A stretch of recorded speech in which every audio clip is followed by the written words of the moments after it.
अपने आप को हमेशा प्रसन्न रखने की व्यवस्था बनाएं। भीतर से जितने दुखी रहोगे, परेशान रहोगे, उतना ही आपके पढ़ाई की क्वालिटी जीवन पर्यंत जीवन का आनंद लोगे। नहीं तो हर दिन स्वराज्य हमारा जन्म सिद्ध अधिकार है। एक लड़की है, अभी पटना में जॉब करती है और एक गुल्लक रखती थी। मित्रों, इन दिनों हम लोगों ने भगवान शब्द का बड़ा इज्जत उतार लिया है। होता है ना, किसी को बेइज्जत किया जाता है तो क्या कहा जाता है? साहब आज मैंने उनका क्या कर दिया?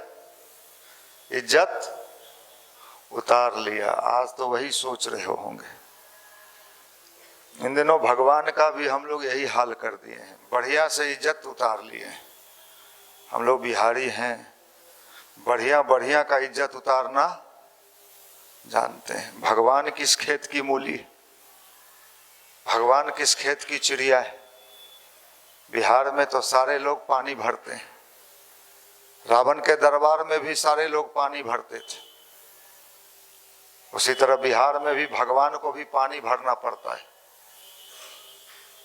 भगवान शब्द को ही हमने कहां से कहां पहुंचा दिया। अभी हम लोगों ने सरस्वती पूजा मनाई पूरे धूमधाम से। सारे हॉस्टल में, सारे लॉज में भगवान का, देवी का मूर्ति हमने बैठाया। उनकी विदाई भी ऐसे हुई कि वही समझती होंगी कि विदाई कहते किसको है। हम लोग विदाई करने में बड़े एक्सपर्ट लोग हैं। शायद अपने घर की बहन का भी वैसी विदाई नहीं किए होंगे जैसी विदाई हमने किसका किया? सरस्वती माता है, उनकी विदाई हुई। सा हम भी चाहते हैं बिहार से सरस्वती माता का विदाई ही होना चाहिए। जितना जल्दी यहाँ से वो विदा ले लें, फिर दोबारा ना आए। सरस्वती मतलब विद्या की देवी। उनका विदाई बिहार से जितना जल्दी हो जाए, गंगा जी में डुबा दिया जाए उनको, उतना ही बढ़िया है। अगर ऐसा पूजा चलता रहा और ऐसी पूजा होती रही तो जितने अभी बता रहे थे हमारे निशांत जी की ये एग्जाम में होगा, वो एग्जाम में होगा, ये सारा एग्जाम कहाँ होगा पता नहीं। कभी कभी देख के पीड़ा भी होता है। और मैं तो ऐसे पूजा में कहीं जाता ही नहीं हूँ। कोई बुलाता भी है तो मैं कहता हूँ साहब मैं नहीं जाता। उस पूजा में जाने से भी पाप लगता है। ऐसे पूजा में जाना भी नहीं चाहिए। ऐसा सुंदर सुंदर कविता सुनाता है सरस्वती माता को,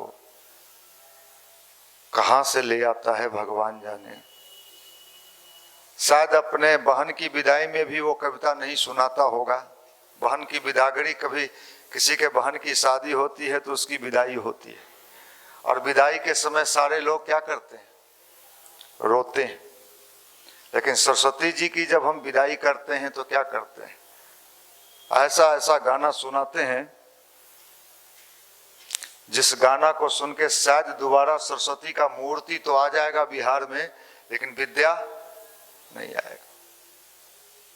नेता लोग जो है इन दिनों वो कहते हैं कि युवाओं को घंटी बजाने वाला न बनाया जाए। घंटी बजाने वाला, एक नेता का मैंने बयान सुना, उसने कहा युवाओं को क्या नहीं बनाया जाए? घंटी बजाने वाला, ये वाला बनाया जाए। मारे तो लगे ही लगे। सरस्वती भसाने में दुगो को उल्टा दिए। बिहार के राजनीतिज्ञों को कैसा युवा चाहिए? घंटी वाला नहीं, घंटा वाला। अब इस तरह के सोच रखने वालों को कैसे ठीक किया जाए? कभी कभी पीड़ा होता है। और आपको मोटिवेशनल क्लास चाहिए तो देखो साहब, अपनी सोच और समझदारी ठीक कर लो। दुनिया तो पागलों की श्रेणी में है। और वो पागलपन जो कर रहा है उससे अपने को तो हम बचा लें, अपने जीवन को अच्छा बना लें। इसी के लिए आपको मंदिर बुलाया जाता है, गायत्री मंदिर पर। उद्देश्य एक ही होता है कि आपके जीवन में सुंदरता आए, आपके जीवन में एक ऐसी चमक आए जिस चमक को देख के दुनिया प्रभावित हो, बेहतरीन तरीके से आपका महत्व बढ़ सके। इसलिए आपको गायत्री मंत्र बताया जाता है। तो हमने अभी आपको बता दिया कि हम माँ की पूजा कैसे करते हैं, इसलिए हम लोग पूजा का विधान ठीक कर ले। आने वाले समय में देवता और दानव की लड़ाई चल रही है। देवता भी है और दानव भी है। दानव क्या कहता है? दानव मतलब राक्षस, वो भी लॉज में रहता है और देवता भी लॉज में रहता है, लेकिन देवता अभी कमजोर है और दानव मजबूत है। तो दानव क्या कहता है? कोई भगवान उगवान नहीं हो, सब हम ही हो, ये दानव कहता है। राक्षस रावण भी यही कहता था, रावण भी यही कहता था, लॉज में रहता था, कहता था कोई भगवान होता ही नहीं है, सब भगवान हम अपने हैं, हमसे बड़ा ही धरती पर कौन है। यहां तक कि एक बार इंद्र भगवान किसी को मदद कर दिए तो रावण, रामायण में हमने देखा कि रावण ने कहा इंद्र बदमाशी किया है, उससे तो बाद में सलट लेंगे, पहले इससे सलट लेते हैं। तो ये क्या है कि राक्षस जो होता है उसका पतन जब होता है तो नाती पोता समेत हो जाता है। तो इन दिनों राक्षसी मनोभूमि और राक्षसी विचारधारा बढ़ रहा है और इसको ठीक करने की आवश्यकता है। लोगों के अंदर देवत्व का विकास करने की आवश्यकता है। देवत्व मतलब लोगों के अंदर दया, करुणा, संवेदना लाना होगा। अगर हमने नहीं लाया, पाकिस्तान को लोगों ने बहुत समझाया, अरे आतंकवाद मत बना भाई, ना हम लॉज में रहियो, बनाई बहुत समझाए। देखिए संसार में भगवान किसको कहते हैं? क्रिया और साइंस है। ये क्रिया करोगे तो तत्काल मिले न मिले, मिलता है। पाकिस्तान को लोगों ने समझाया। अमेरिका भी कभी कभी, उसका दादा था, बूढ़ा दादा, वो कहता था ए पोता ऐसे नहीं कर, दादों का बात नहीं माना, लादेन को अपने यहां रख लिया, पाला पोसा, फिर अमेरिका पकड़ा। भारत का तो कभी सुनता ही नहीं था वो, भारत को तो आंख दिखाता था बम मार देंगे आपको, हम परमाणु बम रखे हुए हैं। आज देखिए जैसी करनी वैसी, आज पाकिस्तान के लोगों को दाने दाने का मोहताज है। आटा के लिए लड़ाई हो रहा है, सब्जी के लिए लड़ाई हो रहा है, खाने का दिक्कत हो गया। क्यों हुआ? जो हमेशा दूसरे के नुकसान करने की बात सोचता है, तत्काल तो उसको मजा मिलता है। जो हमने कर दिया, सबक सिखा दिया, लेकिन आज सारा जमा किया हुआ सबक किसको मिल रहा है? उदाहरण है, व्यक्ति के जीवन में भी यही होता है। वो करते चला जाता है, करते चला जाता है, और एक समय ऐसा आता है जब उसके करनी का फल उसको मिलता है तो सत्यनारायण जी का कथा कराने लगता है और हनुमान जी को लड्डू चढ़ाता है। इससे भगवान को कोई लेना देना नहीं। मनुष्य अपने कर्म का भोग उसको भोगना ही है। आप जो किए हैं उसको भी भोगना पड़ेगा। आप कहिएगा हम नहीं किए, हमारे बाबू किए हैं, सो हाँ, तो बाबू का पैसा आप खाए हैं? तो हाँ, वो तो खाए हैं, दिया है। तो कई बार क्या होता है कि आप कुछ नहीं किए होते हैं लेकिन आपके बाबू किए होते हैं, तो बाबू का भी अनाज चूंकि हम लोग खाए होते हैं तो उनका फल कौन भोगेगा? भोगना पड़ता है। आपके जीवन में जितने कष्ट हैं कोई दूसरा व्यक्ति नहीं दे रहा है, आप ही का है। इसलिए इस विज्ञान को भारत के लोग खूब समझते थे और इस पर रिसर्च होता था। भारत के लोग इतने ज्ञानी थे, हमने उन्हें, कि वो इस सारे विज्ञान को समझते थे कि मनुष्य को उसके कर्म का फल भोगना ही पड़ता है। सिगरेट पीने की आजादी सबको है, पियो भाई, कोई रोक है क्या? दुकान में मिल रहा है। लेकिन लंग्स पे उसका असर नहीं हो, नहीं साहब हम बिहारी हैं, पिएंगे भी और इसको हिलने भी नहीं देंगे, ऐसा नहीं होता है। उसका फल तो मिलता ही मिलता है। इसलिए भारत के लोगों को हमेशा एक चीज कहा जाता है कि आप अपने कर्म को ठीक करिए, नहीं तो जीवन भर दुखी रहिएगा। जीवन भर आपको ये भ्रम घेरे हुए है कि हमको नौकरी मिलेगा तो हमको जीवन में मजा आ जाएगा। हम कहते हैं इस भ्रम को जितना जल्दी हो निकाल दीजिए। आपको ये भ्रम घेरे हुए है कि हमारी शादी होगी,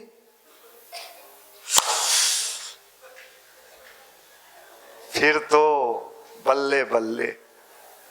मैं समझता हूं जितने जल्दी हो आप अपने मन से इस भ्रम को, कर्म को ठीक कर लीजिए, शादी के पहले भी और शादी के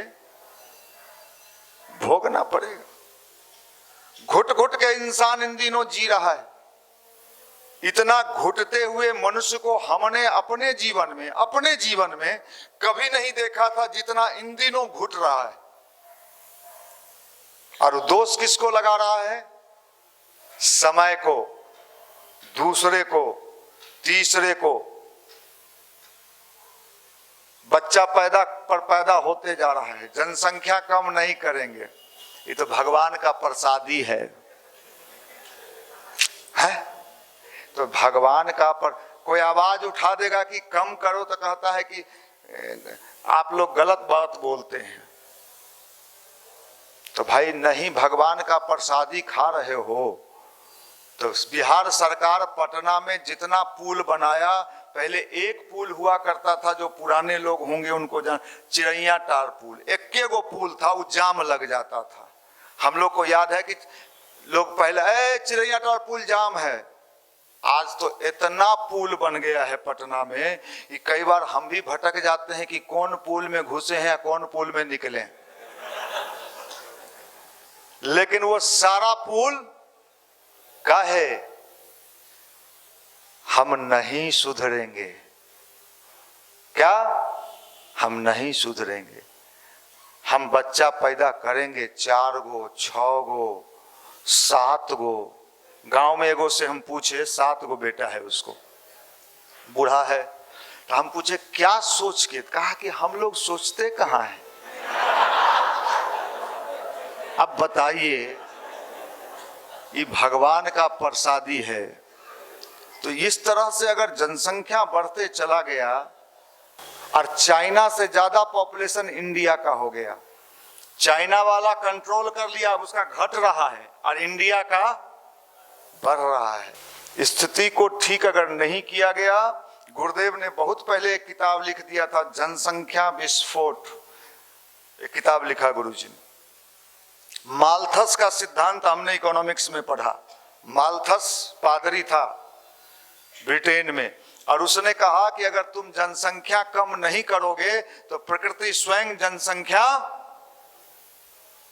आप लोग मुर्गा खाने वाले से पूछिए कि मुर्गा क्यों खाते हो, तो कहेगा कि मुर्गा नहीं खाएंगे तो उसका पॉपुलेशन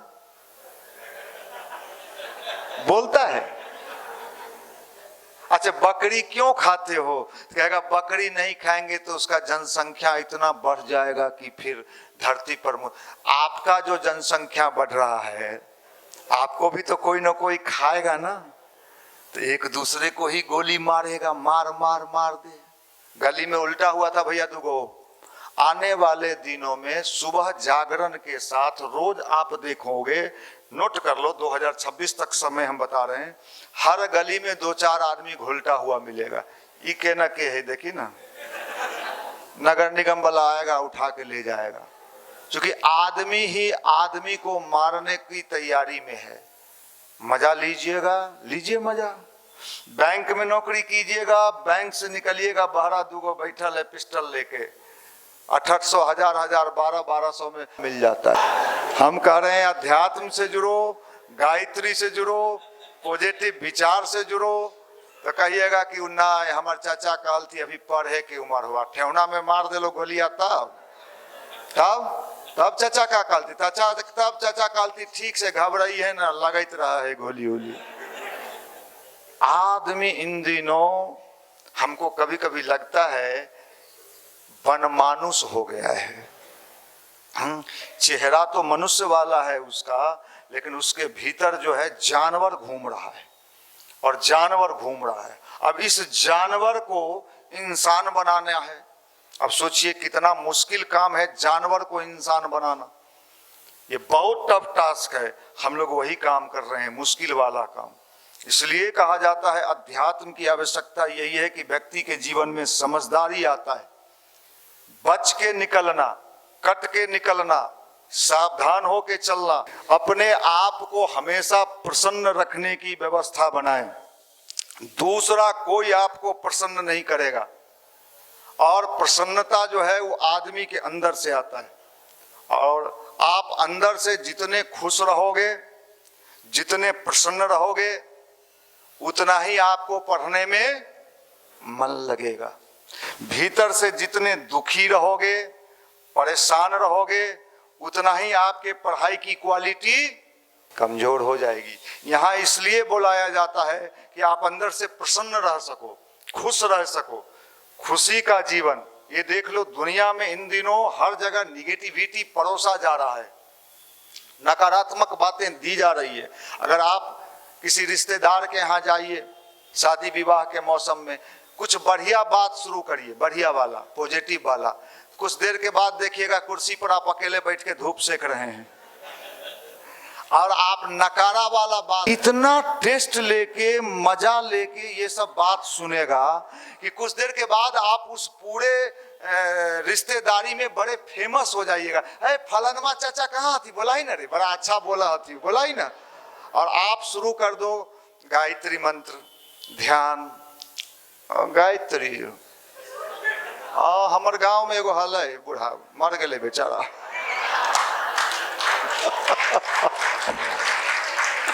सही बता रहे, ये देखो भाई बड़ी विचित्र विडंबना है।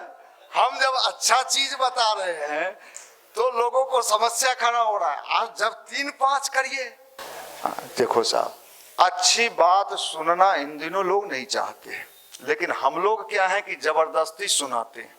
जैसे बुरे लोग बुराई जबरदस्ती फैलाते हैं, अच्छे लोग भी अगर अच्छाई को जबरदस्ती फैलाने लगे तो व्यक्ति का जीवन सुंदर बनने लगे, शानदार बनने लगे। यही काम हम लोग गायत्री परिवार के लोग करते हैं। और एक बात तो सुन लो, जैसे बुराई के क्षेत्र का व्यक्ति दबंग होता है ना, लोग कहता है अरे बड़ा दबंग आदमी है रे। अच्छाई के क्षेत्र वाला, भीतर से सुखी रहोगे, खुश रहोगे, जीवन पर्यंत जीवन का आनंद लोगे, नहीं तो हर दिन समस्या में रहोगे। गायत्री मंत्र यही करता है। मैंने एक रिसर्च किया, हम पढ़ते भी हैं, अब आप पढ़ते हैं कि नहीं भगवान जाने, सही सही बोलिए, इसमें अखंड ज्योति कितना लोग पढ़ते हैं? देखते हैं कि पढ़ते हैं? नहीं, देखते हैं। बढ़िया है, ऊपर वाला कलेवर पर भी बढ़िया फोटो छाप ले, देखिए उसको पढ़िए। सुभाष चंद्र बोस को मैंने इन दिनों पढ़ा, मैं सोमवार की गोष्ठी में भाइयों को बताया भी था। सुभाष चंद्र बोस नियमित गायत्री मंत्र की साधना करते थे और तुलसी का माला रखते थे। आप सोचिए, उतना बड़ा क्रांतिकारी, पढ़ने में इतना genius, ICS, Indian civil service, उस जमाने में आईएएस से भी बड़ा होता था, वो निकालने वाला, तुलसी का माला रखते थे और भागवत गीता अपने साथ रखते थे। और कितना ताकत था, कितनी शक्ति थी जवानी में उस गायत्री के बल पर, कि दूसरे देश में जाके सेना खड़ा कर दिया। यहां से भी अंग्रेज से छुपते छुपाते हुए निकल गए, हिटलर से जाके मिल लिए। ये गायत्री की ताकत कितनी है, अध्यात्म की ताकत कितनी है, भगवत गीता की ताकत कितनी है। ये सब जब मैंने स्टडी किया रविंद्रनाथ टैगोर को, अब आपका क्या स्टडी करें, आपका स्टडियो लायक है आप, सही बताइए तो हैं? रविंद्रनाथ टैगोर जिन्होंने क्या लिखा, गीतांजलि, गीतांजलि पर नोबेल प्राइज मिला, नोबेल प्राइज मिला। वो गीतांजलि लिखने वाला व्यक्ति रविंद्रनाथ टैगोर गायत्री के बारे में कहते हैं कि गायत्री व्यक्ति के भीतर से प्रकाश उत्पन्न करता है, लाइट भीतर से। रविंद्रनाथ टैगोर, मैंने सबको पढ़ा, लोकमान्य बाल गंगाधर तिलक जिन्होंने अंग्रेज के दांत खट्टे कर दिए थे, उन्होंने क्या कहा था, स्वराज्य हमारा जन्म सिद्ध अधिकार है। उस लोकमान्य बाल गंगाधर तिलक का जब ऑपरेशन होने लगा, पेट का ऑपरेशन था, डॉक्टर ने कहा एनेस्थेसिया लेना पड़ेगा, आपको बेहोश करना पड़ेगा। तो लोकमान्य बाल गंगाधर तिलक ने कहा कि आप मेरा चीरा लगाइए, मैं भगवत गीता पढ़ते रहूंगा। और वो भगवत गीता पढ़ते रहे और उनका चीरा लग गया और उफ तक वो नहीं बोले। अब भारत के अध्यात्म की ताकत आप नहीं समझते हो। जिंदगी के कठिन से कठिन दौर में भी, जब जिंदगी लगता है चारों तरफ अंधेरा अंधेरा, अब कोई उजाला नहीं है, उस समय भी ये ताकत जो है ना, व्यक्ति को अंदर से मजबूती प्रदान करता है। गुरुदेव ने किताब लिखा है, ईश्वर के साथ साझेदारी हर दृष्टिकोण से मुनाफे का सौदा। भगवान के साथ साझेदारी, भगवान के साथ समर्पण की साझेदारी, भगवान के साथ ईमानदारी से साझेदारी, भगवान के साथ कहां से रिश्ता, कहां से रिश्ता, कहां से, दिल दे चुके सनम है। आप तो दिल कहां दे देते हो भगवान जाने, कितने को दिल दे के बेवकूफ बनाते हो। क्योंकि पहले क्या था, पहले दिल देना भी बहुत कठिन काम था।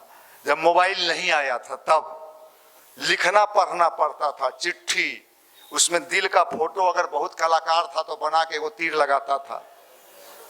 आजकल क्या है, मोबाइल खोला, ओरिजिनल में अगर दिल मांग ले कोई, जो तुम्हारे जानू को आवश्यकता है, तो फरार हो जाएगा, पते नहीं चलेगा, लौजो बदल लेगा है।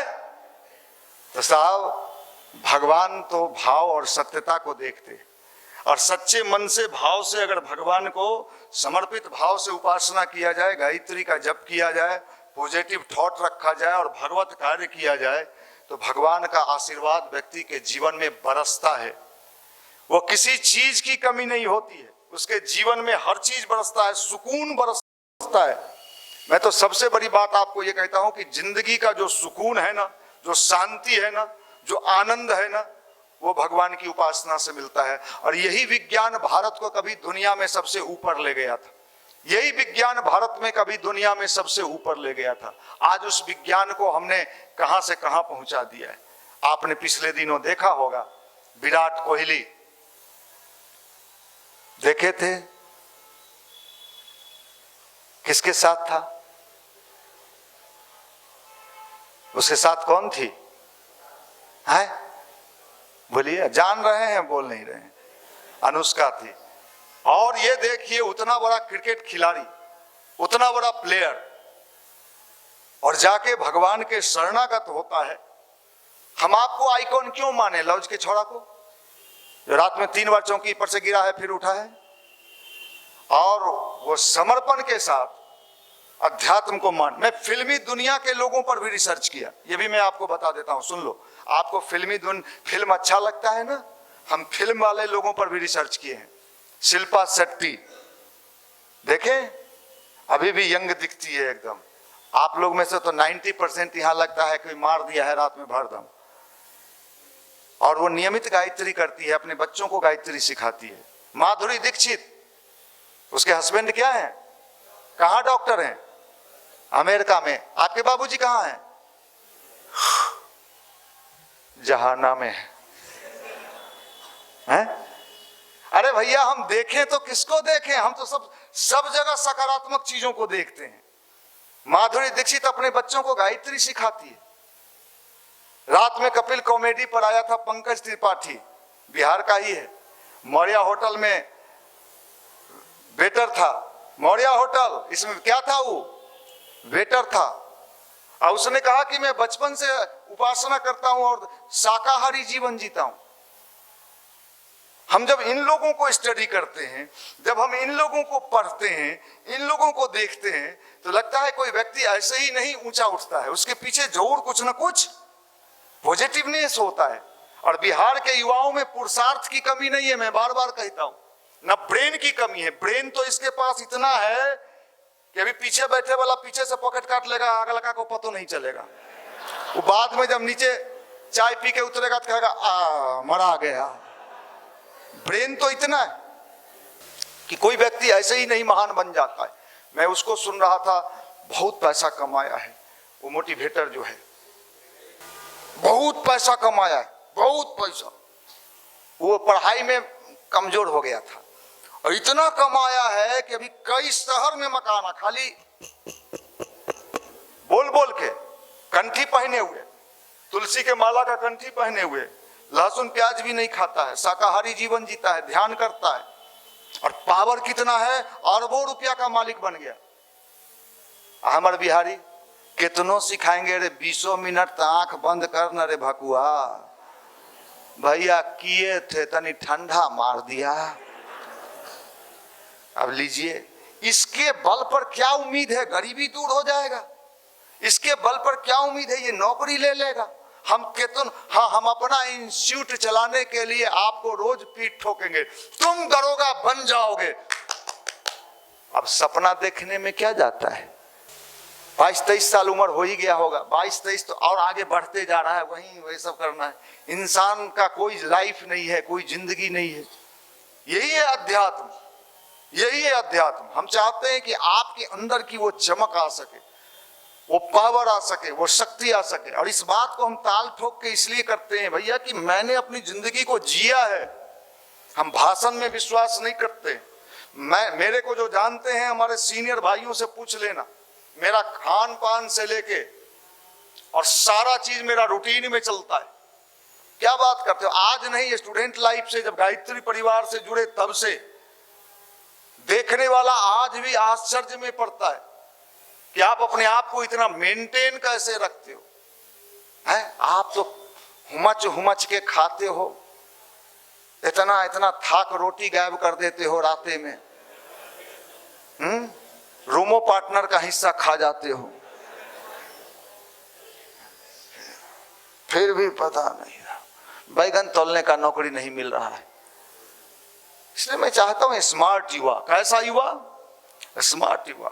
आप ऐसा बनो कि लोग देख के कहे क्या बात है, आज मैंने उसका देख लिया, मन खुश हो गया। ऐसा मुस्कुराता हुआ चेहरा, हंसता, लोग रोता चेहरा नहीं देखना चाहते। हम लोग सैदपुर हॉस्टल में रहते थे, कई लड़का ससुरा ऐसा मुंह बना के रहता था कि अगर सुबह सुबह सही में उसका दर्शन हो जाए तो दिन भर जतरा बिगड़ जाता था। इसलिए अध्यात्म का मतलब भीतर से प्रसन्न रहना, खुश रहना, भगवान के साथ अपनी साझीदारी बनाना, रिश्तेदारी बनाना। और भगवान दो ही चीज में है। गुरुदेव कहते हैं, भगवान कहते हैं, तुम हमारा काम करो, हम तुम्हारा काम करेंगे। और भगवान का काम करिए। काम क्या है भगवान का? हम भी अच्छा बने और दूसरों को भी अच्छा बनाए। इसलिए आपको यहां बुलाया जाता है, इसलिए आपको यहां बैठाया जाता है, इसलिए आपके जीवन को ये सब चीज बताया जाता है कि आवश्यकता है। अगर ये आपको नहीं बताया जाए तो आपके जीवन में भी बहुत सारी कष्ट कठिनाई। समयदान और अंशदान, समयदान और अंशदान। भगवान के काम में कुछ न कुछ अपना अंश जरूर लगाना चाहिए, जरूर लगाना चाहिए। बार बार गुरुजी ने कहा है, भगवान को पैसे की आवश्यकता नहीं है, वो तो हमारे भाव को देखता है, वो तो हमारे भाव को देखता है। आप भगवान के कार्य में अंशदान जरूर लगाइए, अपने पॉकेट मनी का कुछ न कुछ अंशदान में जरूर डालिए। आप देखिए भगवान का लाभ आपको मिलता है कि नहीं। भगवान कभी किसी का रखता नहीं है। आप जानते हैं कि जिन जिन ने भगवान का को दिया वो कभी घाटे में नहीं रहा, कभी नहीं रहा घाटे में। एक लड़की है, अभी पटना में जॉब करती है, दीप शिखा नाम है उसका। एक लड़की है जो गायत्री परिवार से जुड़ी है। वो बहुत मधुबनी की रहने वाली, बहुत गरीब परिवार की, बहुत गरीब परिवार की, बहुत गरीब परिवार की। उस गरीबी में भी वो हम लोगों का वीडियो सुनती थी, वीडियो यूट्यूब वाला। यूट्यूब वाला वीडियो सुन के इतना प्रभावित हो जाती थी, मन से पढ़ती थी, और एक गुल्लक रखती थी पूजा स्थली पर, और रोज उसमें से अपने माँ से चुरा के 5 रुपया उसमें डालती थी। उसकी माँ कहती थी खाने के लिए पैसा नहीं है, भगवान को तुम 5 रुपया रोज देती हो, भगवान देगा तुमको? पागल हो, जो कहता है वो भी पागल है। लेकिन वो प्रभावित नहीं हुई, और वो लगातार और 5-5 रुपया जमा करती थी, और वो अंशदान देती थी। राजेंद्र नगर में जो टर्मिनल पर बाल संस्कार शाला चलता था, उसमें मां से चुरा के। आज पटना में बिहार पुलिस में मुख्यालय में 80,000 रुपया सैलरी है उसका, 80,000 रुपया सैलरी है, और वो जॉब करती है, हस्बैंड भी उसके जॉब करते हैं। आप कल्पना करिए, उसने आके मुझे बताया कि भैया मैं आपका वीडियो, तो मैं बिल्कुल बेरोजगार था, मेरे को कोई पूछने वाला नहीं था, मैं माँ से चुरा के 5 रुपया जमा करता था और गुरुदेव का अंशदान निकालता था। माँ कहती थी कि भगवान को अगर देना होता तो देंगे, तब दो भगवान को। वो कहती थी नहीं, जो मेरे पास है मैं तत्काल तो उसी में से भगवान को दूंगी। उसको घाटा हुआ? कितने लोग ऐसे हैं जिन्होंने भगवान के क्षेत्र में बोया है, उसको घाटा नहीं हुआ है। हम कितने लड़कों को जानते हैं जिन्होंने भगवान के क्षेत्र में बोया, घाटा नहीं होता है। समयदान और अनुदान, भगवान के लिए थोड़ा समय आप निकालिए। जब आपको समय की आवश्यकता पड़ेगी, मैं विश्वास पूर्वक कहता हूं, आपका रिश्तेदार आपका साथ देगा कि नहीं, आपका संबंधी आपका साथ देगा कि नहीं, आपके चाहने वाले आपका साथ देंगे कि नहीं। लेकिन जिस दिन भाव से समर्पित होके अपने गुरु के समक्ष आप कह दोगे, गुरुदेव ने कहा है मांगो मत, ये तुम्हारा अधिकार है, तुम गिड़गिड़ाओ मत, ये तुम्हारा अधिकार है। अपने गुरु के समक्ष जिस समय आप भाव से कह देंगे, आपको मिलता हुआ चला जाएगा, आपको मिलता हुआ चला जाएगा। मैं कितने लड़कों को जानता हूं, हमारे युवा मंडल में एक लड़का था नालंदा का, उसको रेलवे में हो गया, मेडिकल टेस्ट जब होने लगा तो किसी कारण से उसका छटाई हो गया। साउथ में हो रहा था, साउथ में, और उसकी छटनी हो गई। क्या तो नाम था उस लड़के का, मैं नाम भुला रहा हूं। और यहाँ साइकिल स्टैंड अगोरने का काम संडे को वो करता था। साइकिल स्टैंड जो लगता है ना, ये जवाबदेही उसकी थी। उसका रेलवे में हो गया, और रेलवे में जब हो गया तो मेडिकल में उसका छटनी हो गया। मैं गायत्री माता के सामने में जलते दीपक के सामने बोल रहा हूँ। उसने कहा बाद में आके कि भैया छटनी हो गया तो मुझे उस दिन इतना रुलाई आया कि अब मैं गांव में जाके लोगों को क्या कहूंगा कि मेरा छटनी हो गया। मुझे तो लगा कि अब मेरा जीवन बेकार हो गया। नौकरी मिला हुआ, सामने से थाली आया हुआ, अगर कोई जाता देखता है तो कितना कष्ट होता है। वो क्या किया लड़का, सोचिए, समर्पण देखिए। भगवान के खेत में बोया था। उस लड़के ने क्या किया, सुबह 4 बजे जग गया, वो हटा नहीं वहां से, और दीपक जलाया और अपने गुरु के सामने फूट फूट के रोके गायत्री मंत्र का भाव से उपासना करने लगा। कहा गुरु जी अब तो हम यहाँ से जाएंगे नहीं, मेरा कोई ना कोई। 3 दिन वो वहां रहा। तीसरे दिन हुआ कि जिन लोगों का मेडिकल में छटनी हुआ है, रीमेडिकल होगा, फिर से मेडिकल होगा। अचानक ऐसा होता नहीं है, लेकिन ऐसा हुआ चमत्कारिक ढंग से कि सबका, कई लोग छट चुके थे, फिर से मेडिकल होगा। तो मेडिकल टीम बैठा, ये भी लाइन में सबसे पीछे खड़ा था। सबको जैसे पहले छाटा जा रहा था वैसे ही सबको छाटा जा रहा था, पहले ही की तरह। इसको लगा कि सब छटा रहा है, हम भी छटा ही जाएंगे। जब वहां पहुंचा तो इसका जांच भी नहीं हुआ, इसको ओके कहा, ओके आप जाओ। ये आश्चर्य में पड़ गया कि बिना जांच के ये कैसे हो गया। इसी को कहते हैं गुरु की ताकत और भगवान की ताकत, इसी को कहते हैं। ये उसका समर्पण, उसका जमा किया हुआ भगवान भाव से उसकी पूर्ति कर देता है। इसलिए हमने कई बार देखा है, जैसे अभी देश में चमत्कार पर खूब हल्ला हो रहा है। चमत्कार कुछ नहीं होता है, और आपको मैं बता देता हूं, भगवान जरूर देता है, इसको चमत्कारवाद से न जोड़ा जाए।